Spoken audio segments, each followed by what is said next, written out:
Hello అండి. Welcome to our channel. నేను మీ శ్రీ. ఈరోజు మనం చెప్పుకోబోయే కథ ప్రియసఖి పార్ట్ 244. సడన్గా నా మీద గాలి మళ్ళిందేంటి? ఒక్కరోజైనా రమ్మంటే వచ్చావా? నవ్వుతూ అడిగాడు స్వరూప్. అంటే పెళ్ళికి ముందు బాగోదని రాలేదు, కానీ నీకోసం రావాలనిపిస్తోంది. నువ్వు ఇంట్లో ఉన్న రోజు చెప్పు, నేను వస్తాను అంటూ ధైర్యం చేసి అతని ఒడిలోకి చేరింది దీవెన. అతను ఆమెను మరింత ఆశ్చర్యంగా చూస్తున్నాడు.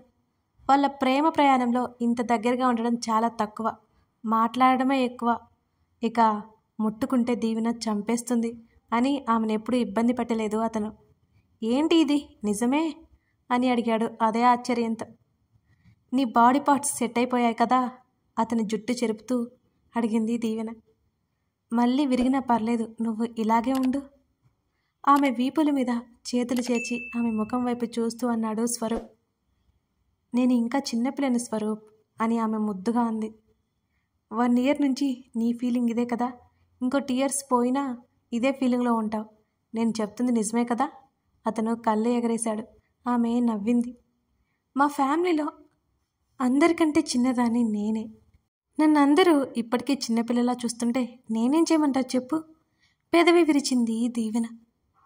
నెమ్మదిగా ఆమె మెడవంపులో చేతులు పొనిచ్చి ఆమె ముఖాన్ని దగ్గరికి లాక్కున్నాడు.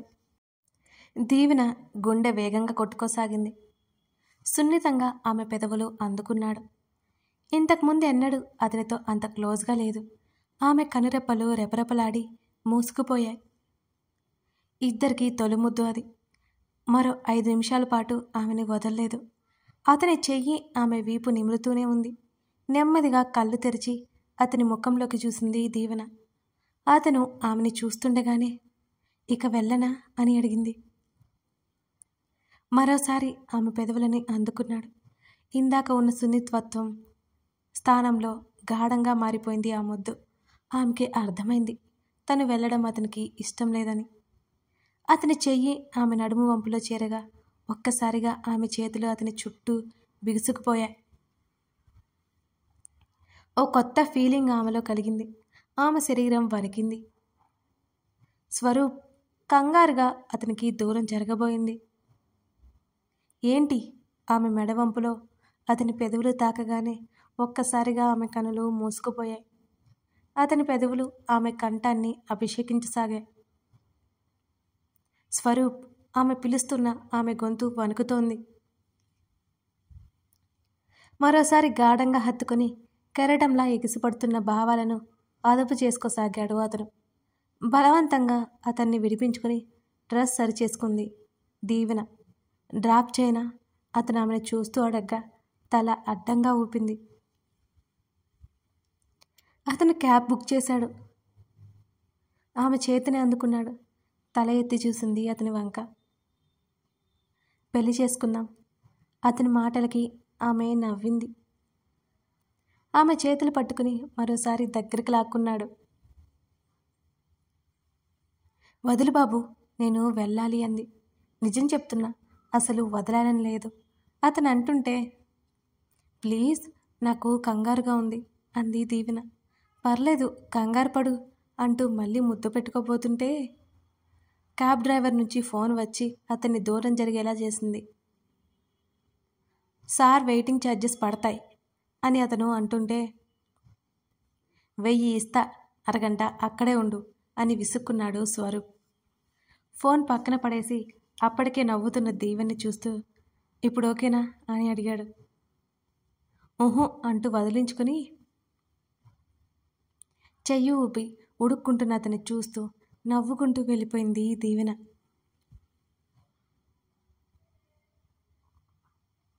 ఏవండి, ఇంతకు ముందే పిన్ని కాల్ చేసింది. వచ్చే నెలలో దీవెన స్వరూప్ పెళ్లికి ముహూర్తం కుదిరిందట. ఉత్సాహంగా చెప్పింది ధరణి. అయితే ఏం చేయను? చొక్కా తీసేస్తూ అడిగాడు గగన్. అవునులే, ఇలాంటి వాటితో మీకేం పని? ముహూర్తాలు జాతకాలతో పనేముంది? ఏకంగా నచ్చితే పెళ్లి చేసుకుని రావడమే.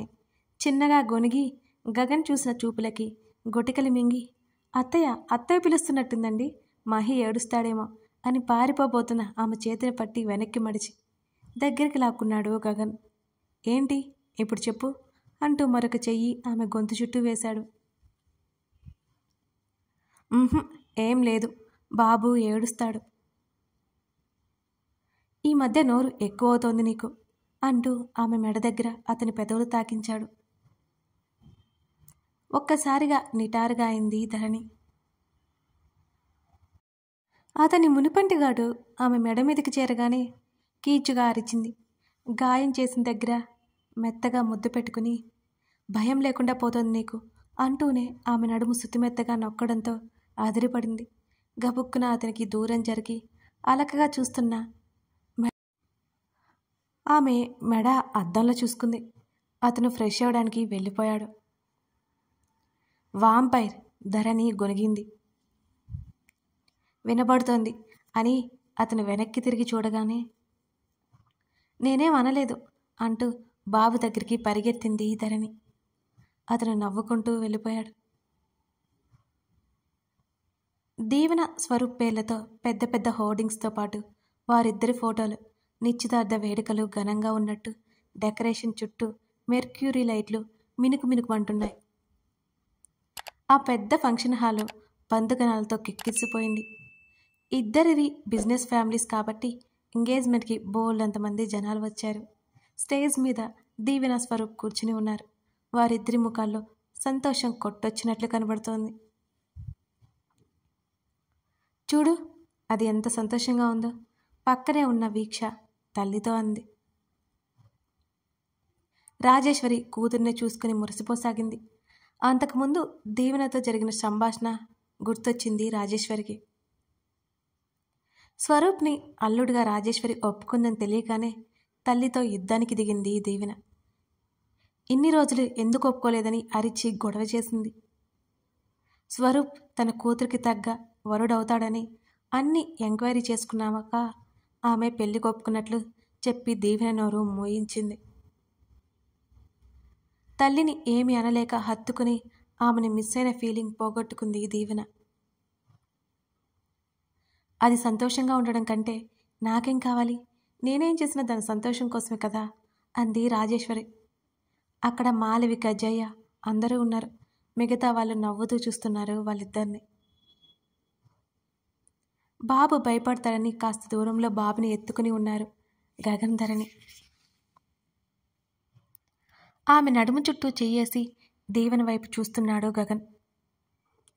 దీవెన చాలా హ్యాపీగా ఉంది కదండి, బాబుని దీవెనని చూపిస్తూ చెప్పింది ధరణి. అతనేం మాట్లాడలేదు. దీవెన సంతోషం కోసం అతని సంతోషాన్ని దూరం చేసిన వ్యక్తిని వదిలేయాల్సి వచ్చిందని ఎలా చెప్పగలడు? వినయ్ ప్రాణాలతో ఉన్నాడంటే కారణం దీవెన మాత్రమే. ఎందుకో దీవెన ఇంకా అతనికి చైల్డ్ లాగే కనబడుతుంది. ఇంకా చిన్నపిల్లలాగే ఉంటుంది. జారిపోతే దిగిపోవాలని చూస్తున్న బాబుని గగన్ ఎత్తుకున్నాడు. నేను చూసుకుంటాను, నువ్వు వెళ్ళిరా అంటూ కాస్త గార్డెన్ లాగా ఉన్న ప్లేస్లో చైర్ వేసుకుని కూర్చున్నాడు గగన్. మీరు కూడా వస్తే బాగుంటుంది అందే ధరణి. వీడు ఏడుస్తాడు, నువ్వు వెళ్ళు, అదే ఫైనల్ డెసిషన్ అన్నట్టు కాళ్ళు మరో కుర్చీలోకి జాపుకుని బాబుని కాళ్ళ మీద కూర్చోబెట్టుకున్నాడు గగన్. అతన్ని ఇక పిలిచినా రాడని ధరణి వెళ్ళి అక్షింతలు వేసి వచ్చింది. అక్కడే వీక్ష ఉంటే మాట్లాడి సృజన్ దగ్గరికి నడిచింది. శ్రేష్ఠ ప్రెగ్నెంట్ అయినందువల్ల ఎర్లీ మంత్స్ కనుక తను రాలేకపోయిందని చెప్పాడు సృజన్.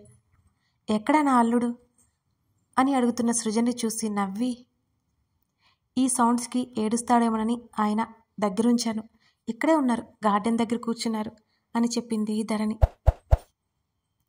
ఇక నేను బయలుదేరుతున్నా ధరణి, శ్రేష్ఠ ఒక్కటే ఉంది, మమ్మీ వాళ్ళు ఊళ్ళో లేరు,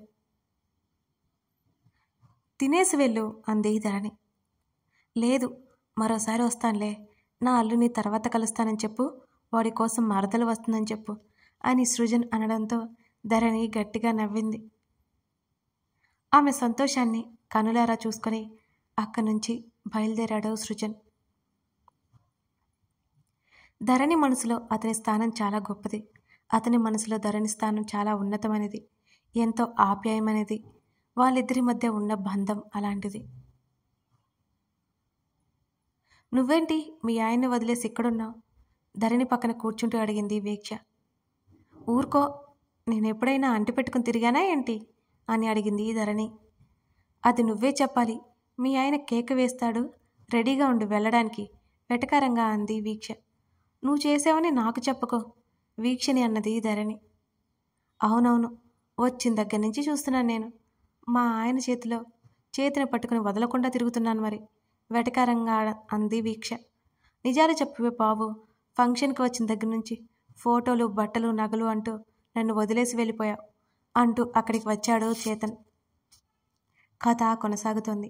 ఈ కథ మీకు నచ్చినట్లయితే తప్పకుండా లైక్ చేసి ఏమనిపిస్తుందో కామెంట్ చేసి అలాగే సబ్స్క్రైబ్ చేసుకోండి.